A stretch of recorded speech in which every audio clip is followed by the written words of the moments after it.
Assalamu alaikum. We are going to discuss current electricity and electrodynamics. इससे पहले हमने पढ़ा था इलेक्ट्रोस्टैटिक्स, जिसमें हमने पढ़ा था कि चार्ज अगर रेस्ट की स्टेट में हो तो उनका बिहेवियर या उनकी प्रॉपर्टीज क्या होते हैं, electric field, electric field, electric potential, हम सारी चीजें पढ़ कर आए। अब हम पढ़ रहे हैं कि चार्ज अगर मोशन में हो, चार्ज अगर मूव कर रही हो तो उनकी प्रॉपर्टीज, उनके बिहेवियर क्या होगा, जिसको हम इलेक्ट्रोडायनामिक्स कहते हैं। तो करंट से हम सब वाकिफ हैं। करंट हमारी जिंदगी में सबसे ज्यादा इंपॉर्टेंट है। इलेक्ट्रिसिटी को हम करंट ही कहते हैं, जो हमसे ज्यादा सबसे ज्यादा हम इस्तेमाल करते हैं। सारी जो डिवाइसेज है हमारे पास मॉडर्न टेक्नोलॉजी में, सारी जो चीजें हैं वो सारी इलेक्ट्रिसिटी पर डिपेंड करती है, यानी करंट पर डिपेंड करती है। तो हम सबसे पहले ये समझते हैं कि करंट है क्या। करंट को हम डिफाइन करते हैं फ्लो ऑफ चार्जेस, किसी भी एक पॉइंट से, किसी भी एक जगह से जो चार्जेस फ्लो करती है in 1 second in unit time, तो उसको हम करंट कहते हैं। The time rate of flow of charges from a cross section from a point is called as current. Flow of charges, flow का मतलब ये नहीं कि अगर कोई भी चीज फ्लो करे, या चार्जेस अगर वाटर में या किसी लिक्विड में या दूसरी किसी चीज में फ्लो करे तो उसको भी हम करंट कहेंगे। नहीं, उसकी कंडीशन होती है। करंट की कंडीशन ये होती है कि पोटेंशियल डिफरेंस अप्लाई किया जाए। ये हम आगे पढ़ेंगे। तो करंट को हम कैसे डिफाइन कर सकते हैं? Current flow of charges through a point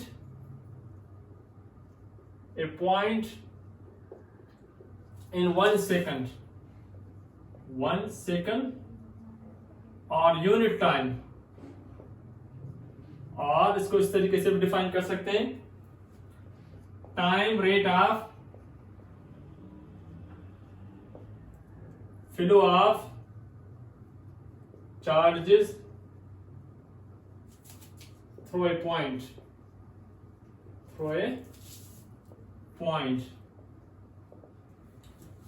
time rate of flow of charges through a point or a point in a cross section or a surface or in a material is called as current। अगर कोई भी चीज flow कर रही है, उसमें charges move कर रही है, तो उसको हम करंट कंसीडर नहीं कर सकते हैं।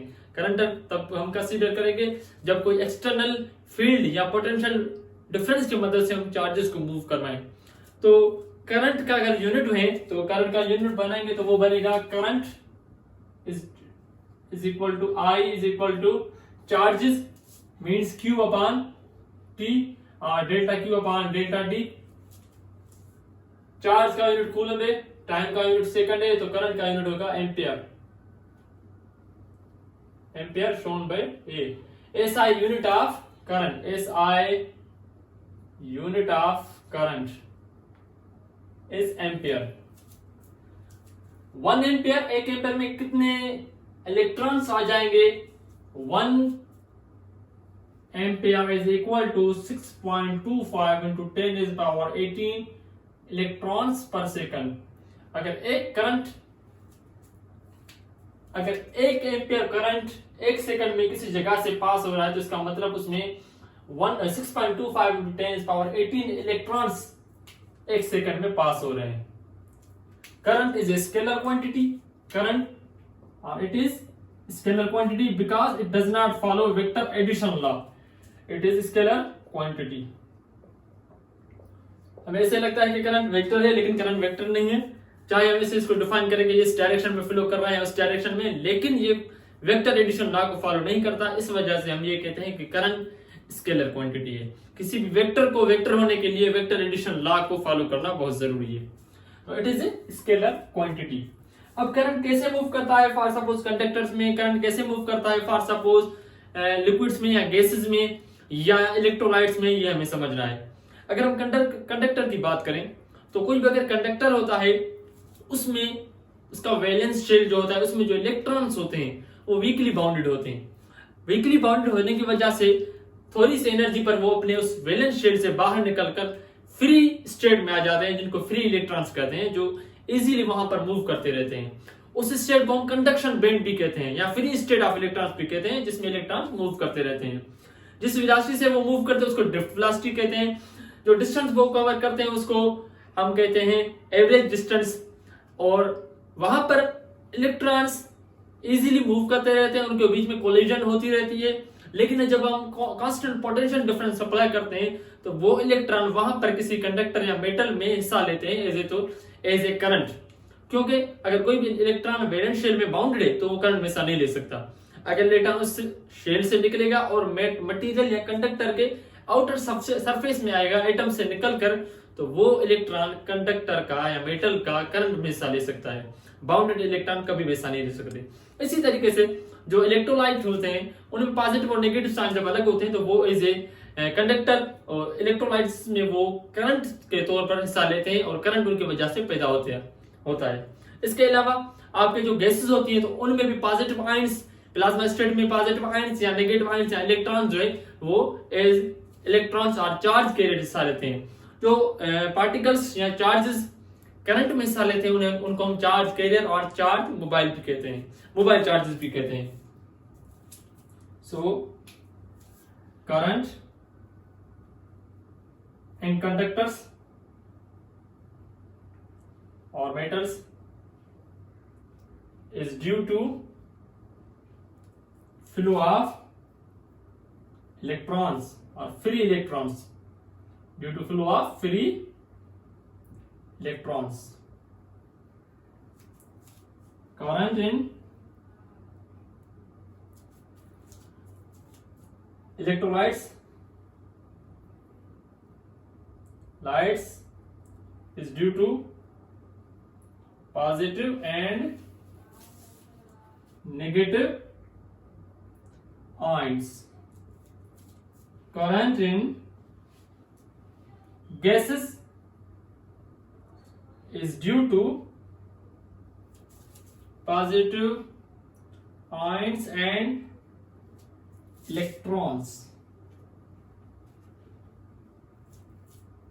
Velocity, drift velocity क्या होती है? Drift velocity, it is velocity by which free electrons move in a conductor or metal, जिससे इलेक्ट्रॉन्स मूव करते हैं कंडक्टर में या मेटल में। फिर इलेक्ट्रॉन की उस वेलोसिटी को हम ड्रिफ्ट वेलोसिटी कहते हैं। इससे आगे हम बात करें करंट के टाइप्स की, तो हम जनरली दो टाइप्स लेते हैं करंट के। एक को हम कन्वेंशनल करंट कहते हैं, दूसरे को हम इलेक्ट्रॉनिक करंट कहते हैं। अब कन्वेंशनल करंट क्या है? कन्वेंशनल करंट को हम इस तरीके से डिफाइन करते हैं कि flow of positive charges, positive charge का फ्लो या the current that flows from higher potential to lower potential. हम कंसीडर करते हैं पॉजिटिव इलेक्ट्रोड को या पॉजिटिव चार्ज को as higher potential and negative electrode को एज लोअर पोटेंशियल। तो फ्लो ऑफ पॉजिटिव चार्ज कहें या flow from higher to lower potential, तो इसको हम कन्वेंशनल करंट कहते हैं। इसका डायरेक्शन हमेशा, या पॉजिटिव चार्ज का जो डायरेक्शन है वही डायरेक्शन होता है करंट का, इसको कन्वेंशनल करंट कहते हैं। और दूसरा होता है electronic current, flow of negative charges और electrons is called conventional current.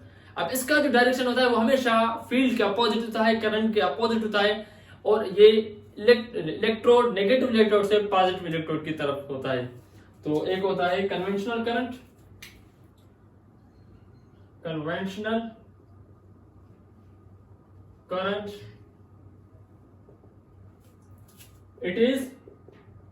it flows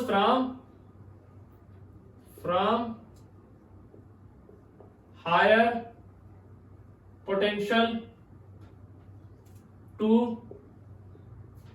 lower potential.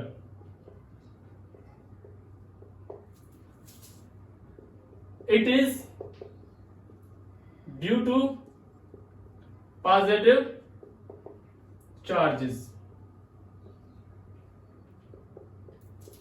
It is along the direction of field. अब बात करते हैं इलेक्ट्रॉनिक करंट की। Electronic current it flows from It flows from lower potential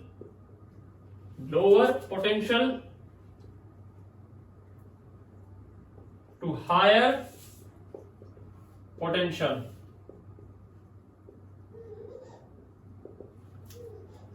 It is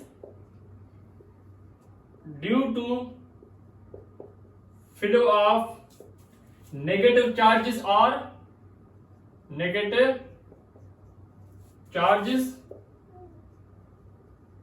electrons. It is opposite to the direction of field. ये field के direction के opposite होता है। कंडक्टर में फ्री इलेक्ट्रॉन्स मूव करते हैं तो वहां पर हमारा इलेक्ट्रॉनिक करंट होता है। कन्वेंशनल करंट वैसे तो हम यूज नहीं करते, लेकिन अगर प्रोटॉन्स हमें एक्सेलरेटर में मूव करवाएं मतलब स्पीड ऑफ लाइट और almost to the speed of light और nearly to the speed of light, तो वहां पर हम कंसीडर करेंगे इस कन्वेंशनल करंट। यूजुअली जो हम करंट यूज करते हैं वो इलेक्ट्रॉनिक करंट होता है, लेकिन डायरेक्शन हम कंसीडर करते हैं करंट का डायरेक्शन पॉजिटिव टू नेगेटिव है, लेकिन हम इस्तेमाल करते हैं इलेक्ट्रॉन्स को एज ए इलेक्ट्रॉनिक करंट। इसके अलावा अगर हम डिस्कस करें कि करंट पैदा कैसे होता है, तो अगर कोई आप कंडक्टर कंसीडर करें, उस कंडक्टर में इलेक्ट्रॉन्स और फ्री इलेक्ट्रॉन्स हैं, लेकिन वो कोलिजन कर रहे हैं, कोलाइड कर रहे हैं एक दूसरे से विदाउट एनी प्रॉपर डायरेक्शन, वहां पर कोई भी करंट नहीं होता, because there is no electric field in the conductor. अगर आप उस कंडक्टर को बैटरी के साथ, दोनों उसके एंड्स को बैटरी के साथ कनेक्ट करेंगे, तो बैटरी उसको पोटेंशियल डिफरेंस ईएमएफ से पोटेंशियल डिफरेंस सप्लाई करेगी। उस पोटेंशियल डिफरेंस सप्लाई करने की वजह से उस कंडक्टर में इलेक्ट्रिक फील्ड पैदा होगी।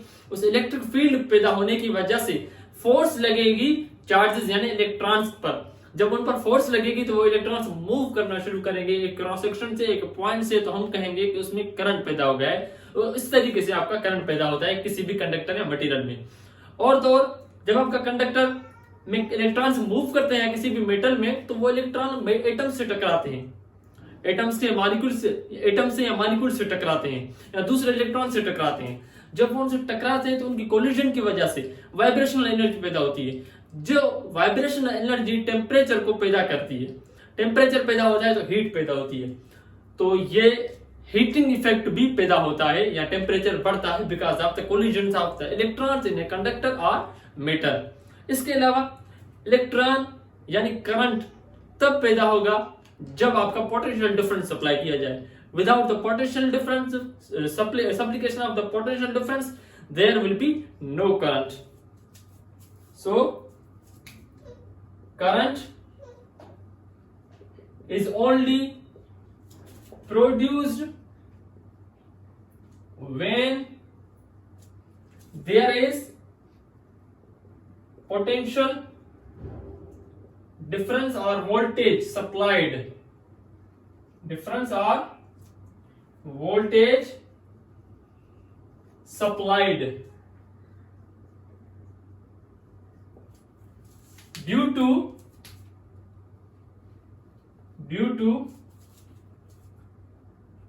collisions of charge carriers or electrons with atoms of material or conductor,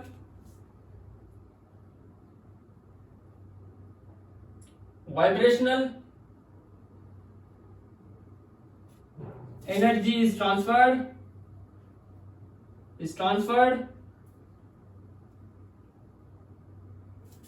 which produces or which creates temperature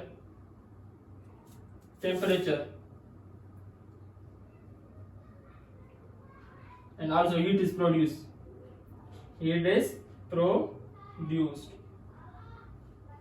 जिसकी वजह से हीट प्रोड्यूस होती है। तो ये आप पोटेंशियल डिफरेंस सप्लाई करेंगे तब करंट पैदा होगा, और उस करंट या चार्जेस की फ्लो की वजह से किसी भी कंडक्टर में टेम्परेचर बढ़ता है और कुछ हीट पैदा होती है।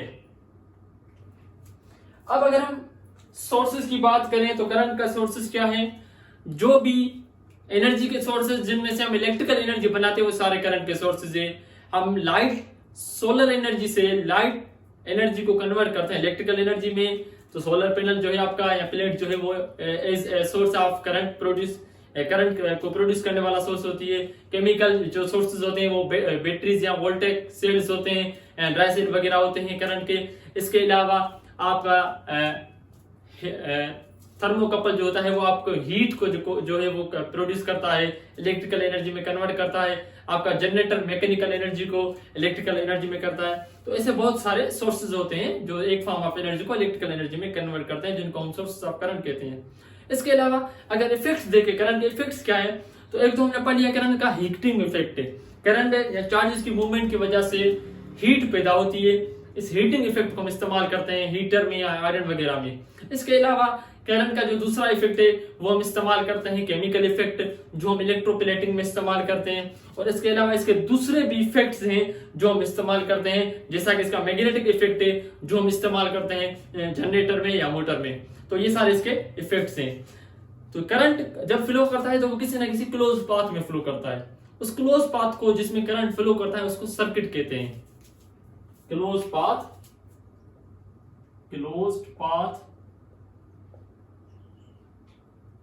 for current to flow is called circuit। इसको हम सर्किट कहते हैं। सर्किट मुख्तलिफ किस्म के होते हैं। एक क्लोज सर्किट होता है, ओपन सर्किट, और दूसरा शॉर्ट सर्किट। क्लोज सर्किट में रेजिस्टेंस की वैल्यू कुछ ना कुछ होती है, करंट की वैल्यू कुछ ना कुछ होती है, जो हम आगे पढ़ेंगे। शॉर्ट ओपन सर्किट में रेजिस्टेंस इनफाइनाइट होता है, रेजिस्टेंस इनफाइनाइट, और करंट जो है वो जीरो होता है। शॉर्ट सर्किट में रेजिस्टेंस इनफाइनाइट होता है लेकिन करंट कुछ ना कुछ होता है। तो ये था करंट के बारे में। इसके बाद हम पढ़ेंगे ओम्स लॉ। ओम्स लॉ से पहले हमें यह समझना चाहिए कि कोई भी अगर बैटरी है तो वो इलेक्ट्रॉन्स नहीं देती किसी भी कंडक्टर या मटेरियल को। बैटरी सिर्फ पोटेंशियल डिफरेंस सप्लाई करती है, ईएमएफ सप्लाई करती है, जिसकी वजह से इलेक्ट्रिक फील्ड पैदा होती है। इलेक्ट्रिक फील्ड की जो इलेक्ट्रिक फोर्स है वो इलेक्ट्रॉन पर जब अप्लाई होती है तो इलेक्ट्रॉन मूव करते हैं। ये इलेक्ट्रॉन मटेरियल या कंडक्टर या मेटल में अंदर ही होते हैं और वही वहां पर मूव करना या फ्लो करना शुरू करते हैं। दूसरा ये कहना है कि करंट फ्लो, ये करंट फ्लो नहीं होता, current is a flow of charges. Flow of charges कहना सही है, करंट फ्लो कहना सही नहीं है। अब हम पढ़ते हैं ओम्स लॉ को। ओम्स लॉ है ये सर साइंटिस्ट था जॉर्ज सिमन ओम, उसने ये दिया था। ये रिलेशन बताता है करंट डेंसिटी, जिसको हम ये से शो करते हैं इलेक्ट्रिक फील्ड के साथ, या आप कह सकते हैं करंट और पोटेंशियल डिफरेंस के बीच में। तो according to this law the current density is directly proportional to the electric field. जितनी आप इलेक्ट्रिक फील्ड आपकी ज्यादा होगी उतना आपकी करंट डेंसिटी यानी करंट पर यूनिट सरफेस ज्यादा होगा। एक सरफेस एरिया में ज्यादा करंट पैदा होगा। आप इसको इस तरीके से डिफाइन कर सकते हैं, इसको microscope form of Ohm's law कहते हैं। दूसरा आप कह सकते हैं current is directly proportional to the voltage. जितनी आप वोल्टेज या पोटेंशियल डिफरेंस ज्यादा सप्लाई करेंगे उतना ही एक मटेरियल में ज्यादा करंट पैदा होगा। दोनों तरीकों से हम इसको लिख सकते हैं। According to Ohm's law statement इसकी क्या है, current density is directly proportional to electric field. This is the main statement of Ohm's law। Current density को हम जैसे शो करते हैं सिग्मा ई। अगर हम कांस्टेंट को साइन को रिमूव करेंगे तो कांस्टेंट पुट करेंगे, प्रोपोर्शनली साइन को रिमूव करेंगे तो कांस्टेंट पुट करेंगे, जिसको हम सिग्मा कहते हैं। ये कंडक्टिविटी है, this is called as conductivity. The property of the material due to which the electrons flow easily through a material is called as conductivity. E is the electric field, J is the current density। current density यानी current passing through an area or per unit area, current density। and E is electric field। एक ओम law का ये form है। दूसरा इसका form जो हम use इस्तेमाल करते हैं वो है कि current produced in a conductor is directly proportional to the applied voltage or potential difference।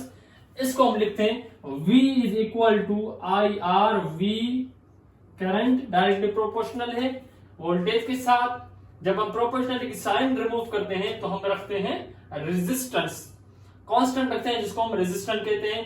Current is produced in conductor is directly proportional to the applied voltage और potential keeping some conditions constant. जैसा कि resistance अगर हम constant रखें, temperature constant रखें, pressure constant रखें तो ये हमें लॉ मिलेगा कीपिंग सम कांस्टेंट, जैसा कि टेम्परेचर या resistance. R is called as resistance. What is resistance? किसी भी मटेरियल में इलेक्ट्रॉन्स के फ्लो को जो चीज रोकती है या हिंडर करती है या अपोज करती है उनके मोशन को, उसको हम रेजिस्टेंस कहते हैं। Flow opposition or hindrance to the or restriction to the flow of electrons or the charges in a conductor or material is called as resistance। opposition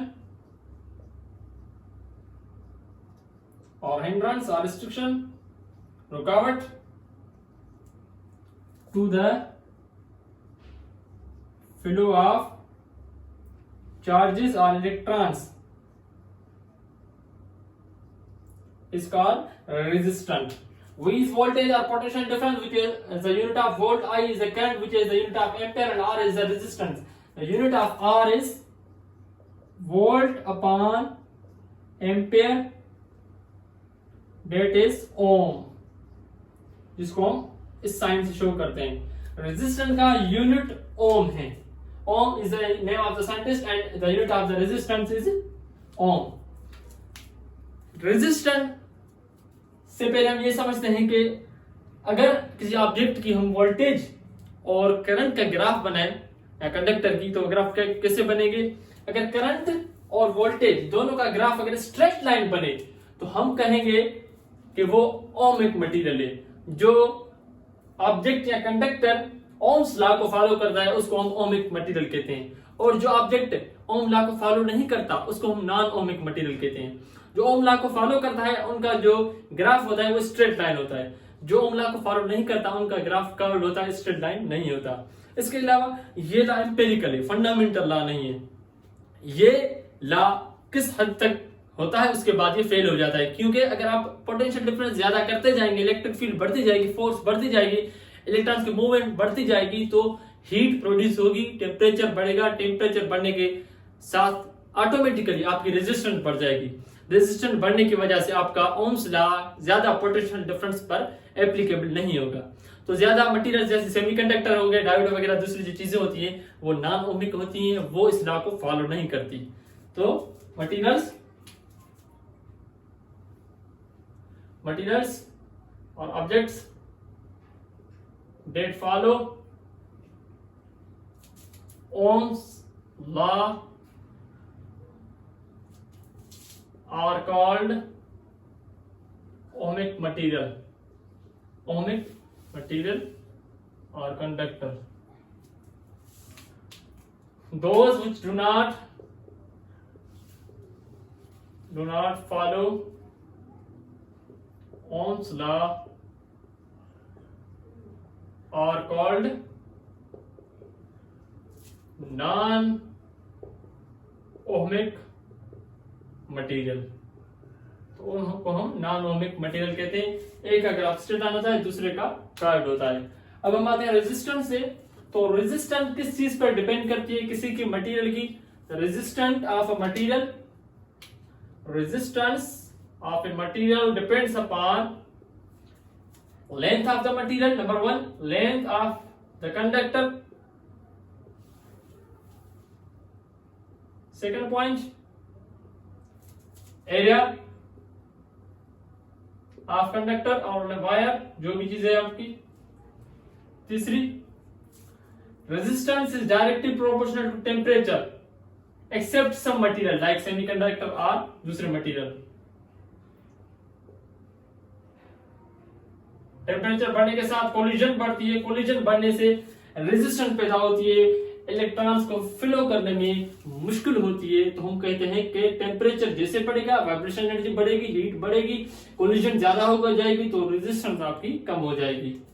and fourth point आप कह सकते हैं कि मटेरियल पर depend करती है, nature of material पर resistance depend करती है, nature of material.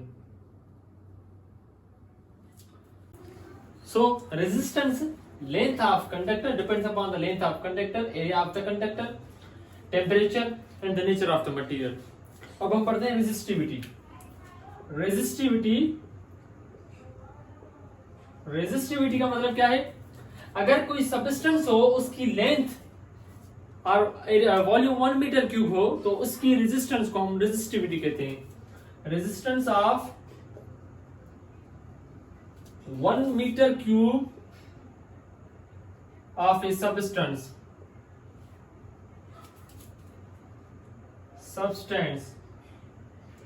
is called resistivity।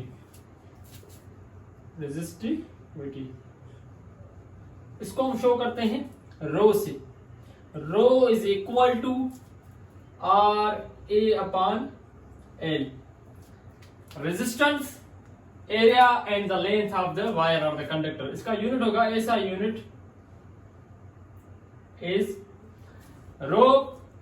Are का जो यूनिट है रेजिस्टेंस का वो है ओम, एरिया का unit metre square and length का यूनिट मीटर। तो मीटर मीटर में कैंसिल हो जाएगा, ओम डॉट मीटर हो जाएगा, the unit of resistivity. Remember that resistance is the property of the object, material की प्रॉपर्टी है, जो ओवरऑल मटेरियल होता है, जबकि रेजिस्टिविटी सिर्फ सबस्टेंस की प्रॉपर्टी है, जो प्योर फॉर्म में कोई सबस्टेंस होता है। तो resistance is the property of an object or material, and resistivity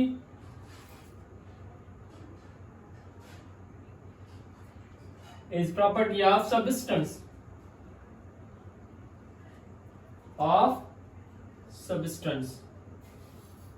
ये सबस्टेंस की प्रॉपर्टी है।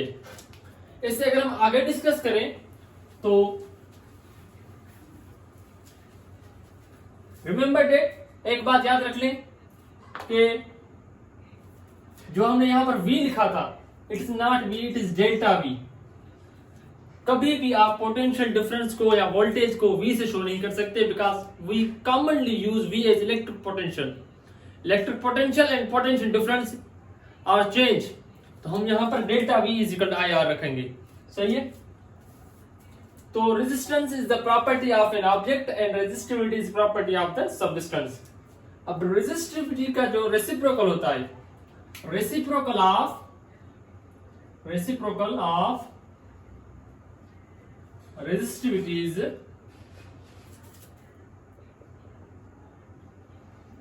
कंडक्टिविटी।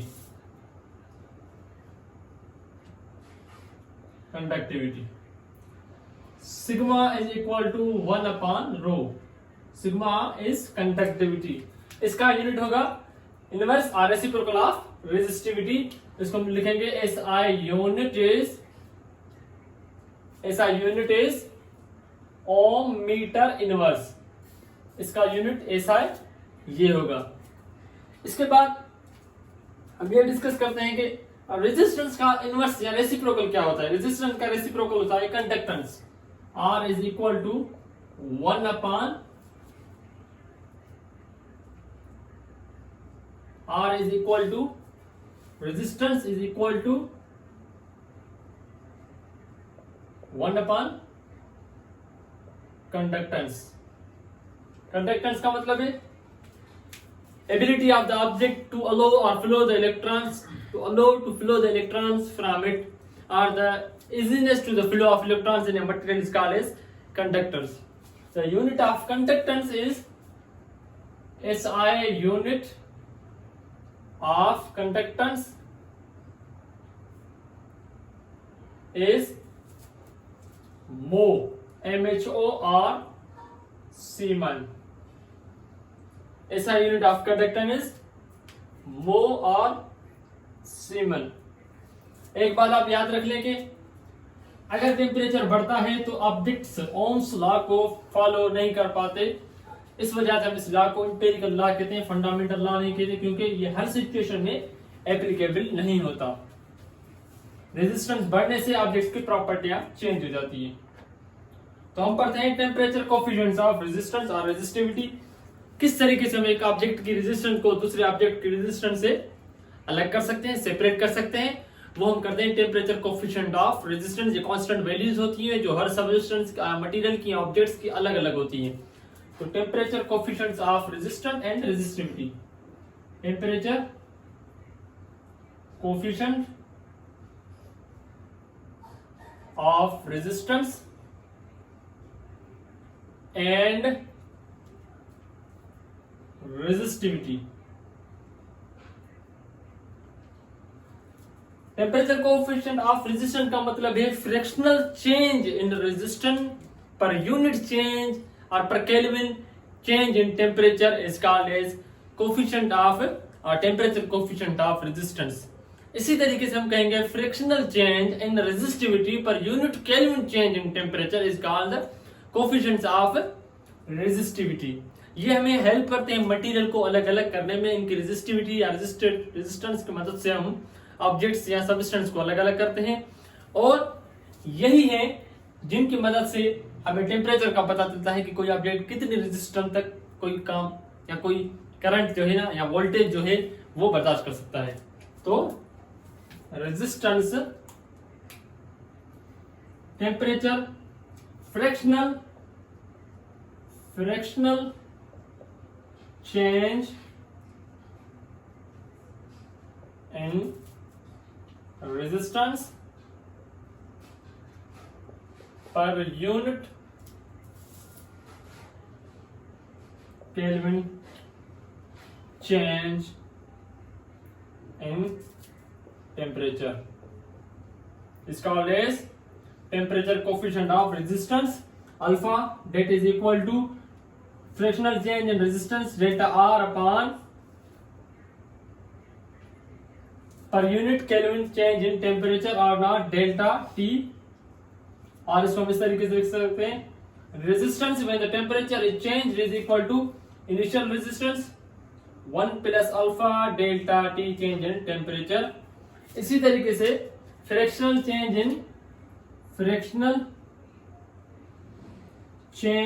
in resistivity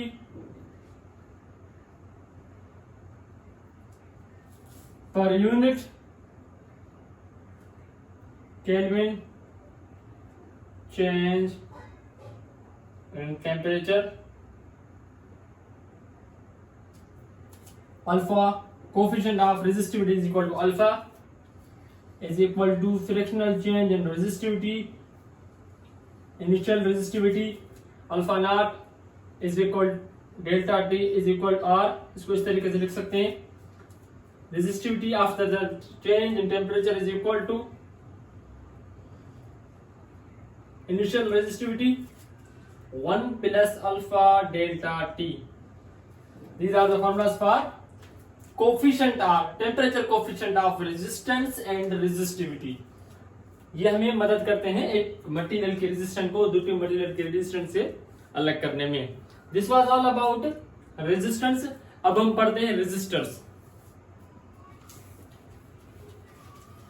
तो रेजिस्टर ऐसी डिवाइस होती है जो हम सर्किट में इस्तेमाल करते हैं करंट को कंट्रोल करने के लिए, करंट को रोकने के लिए, करंट के फ्लो को रोकने के लिए, करंट के फ्लो को रुकावट देने के लिए, अपोजिशन करने के लिए हम इसको इस्तेमाल करते हैं अपने सर्किट में. जैसे हम डिमर इस्तेमाल करते हैं फैन के लिए तो वो एज रेजिस्टर काम करते हैं. हम पढ़ते हैं combination of resistor.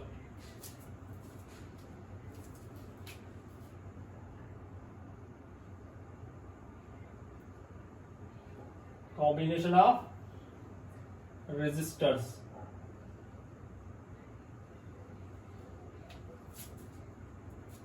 Resistor is a device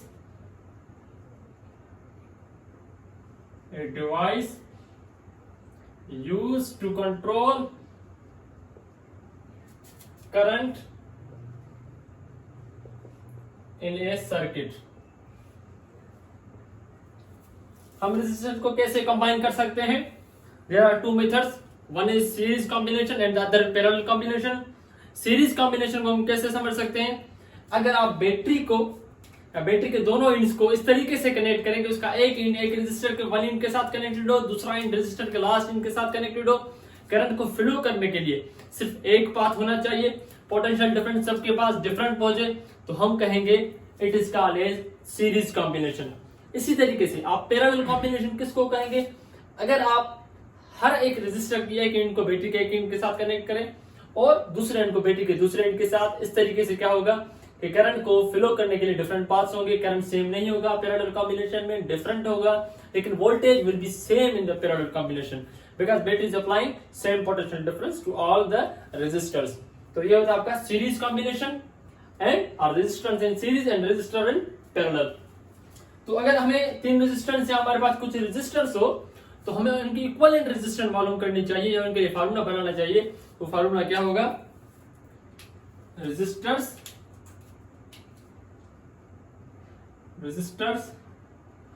in series. एक तो रेजिस्टर्स इन सीरीज का मतलब है सीरीज में current is same to all resistors. Current सबके पास सेम होता है.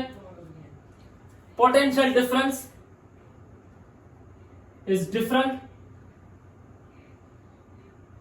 To all resistors. Equivalent resistance, the total resistance, the resistance that shows the total or equivalent amount of all the resistance or the sum of the resistance is called as equivalent resistance, is equal to R equivalent is always greater than any individual, then sum of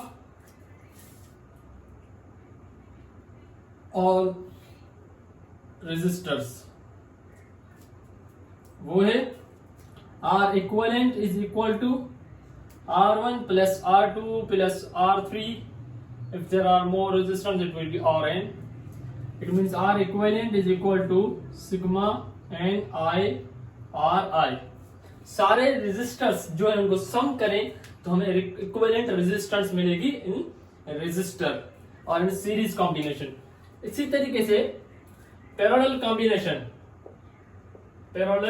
combinations और resistors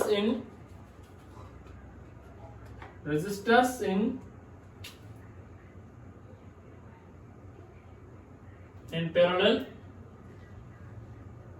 combination. तो parallel combination में क्या होता है कि current is different, सबके पास different current होता है to all resistors because current has more path. In series current has only one path to flow of charges. Current of the charges one path to flow, and in parallel current has many paths. Potential difference or voltage is same across all resistors. Equivalent resistance or the total resistance in a parallel combination is always less than, or equivalent is always less than resistance of any individual resistor. किसी भी एक resistor की resistance से भी equivalent resistance हमेशा कम होती है in parallel combination, and in series combination the equivalent resistance is always greater than the sum of all the resistors or any individual resistance and is equal to the sum of all the resistance. It is reciprocal of capacitor. capacitors में series में जो है वो capacitance कम होती है individual capacitance से, and parallel में ज्यादा होती है, एंड रेजिस्टेंस सीरीज में रेजिस्टेंस ज्यादा होती है and parallel it is low या लेस। तो इसका फॉर्मूला बनेगा R इक्विवेलेंट और 1/R equivalent is 1/R1 plus 1/R2 plus 1/R3 1/Rn। This is the formula for equivalent and parallel combination. So अगर हम इस्तेमाल करने की बात करें तो हम रेजिस्टर्स अगर सीरीज में इस्तेमाल करते हैं, अगर कोई एक भी बल्ब या कोई डिवाइस फेल हो गई या खराब हो गई तो सारे जो उसकी सीरीज में दूसरे जो डिवाइसेस होंगे वो सारे फेल हो जाएंगे, because in series current is same. When there is one hindrance in the path of the current will not flow to the other devices. Therefore resistors in series में हमेशा एक डिवाइस फेल होने से सारे devices flop हो जाती हैं। और रेजिस्टर्स इन पैरेलल में अगर आप पैरेलल में रेजिस्टर्स कनेक्ट कर रहे हैं, जो कि हम अमूमन अपने घरों में करते हैं, तो वहां पर जो करंट है सबके पास डिफरेंट पहुंचता है। अगर कोई एक डिवाइस फेल हो गई या खराब हो गई तो सब डिवाइसेस बंद नहीं होंगी, सारी अपने तरीके से काम करती रहेंगी। This was all about resistors in series and resistors in parallel.